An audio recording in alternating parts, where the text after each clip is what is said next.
મિર્જાપરમાં થોડા દિવસે લાખોની તસ્કરી કરતા તસ્કરો મકાન માલિક ઘરની ચીજ વસ્તુની ખરીદી કરવા ગયા, પાછળથી તસ્કરોએ હાથ માર્યો।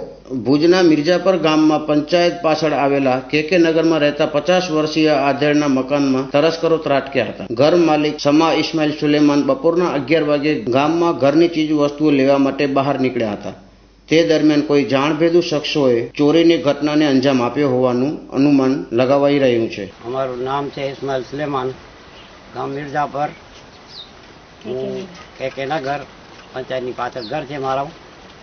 હું અહીંયા ઘર બંધ કરીને બજારમાં ગયો હતો। બજારમાંથી આવ્યો ત્યારે લોક તૂટેલા પડ્યા હતા। ચોરી મારા ઘરમાંથી થઈ ગઈ।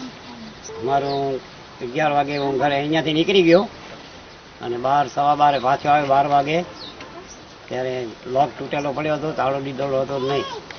પછી ઘરમાં ખોલીને જોયું તો કબાટમાંથી બધો માલ સાફ કરી ગયો હતો।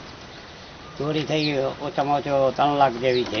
દાગીના ઝેર છે, એરિંગ છે, ડૂલ છે, 8 વીટીઓ છે, ચાંદીના ચેનો છે।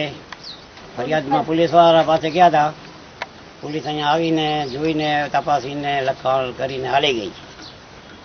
એટલે આગળ તપાસ કરશું અમે। તસ્કરો દ્વારા ઘરના તાળા તોડી સોના ચાંદીના દાગીનાની તસ્કરી કરી હતી। કબાટમાં રહેલા 4 ચાંદીના ઝાંઝરા, સોનાના 4 નંગ એરિંગ, સોનાની વીંટી, નાની છોકરીની 1 ચાંદીની ચેન, સોનાનો લોકેટ તથા 1 વીંટીની તસ્કરી કરી તસ્કરો નાસી ગયા હતા। બપોરના સમયે બનેલ આ બનાવમાં કોઈ જાણભેદુ શખ્સ હોવાનું મનાઈ રહ્યું છે। આમ કુલ 2 લાખ જેવી ચોરીની ફરિયાદ નોંધાવવામાં આવી છે। આગળની વધુ તપાસ પોલીસ દ્વારા ચલાવાઈ રહી છે।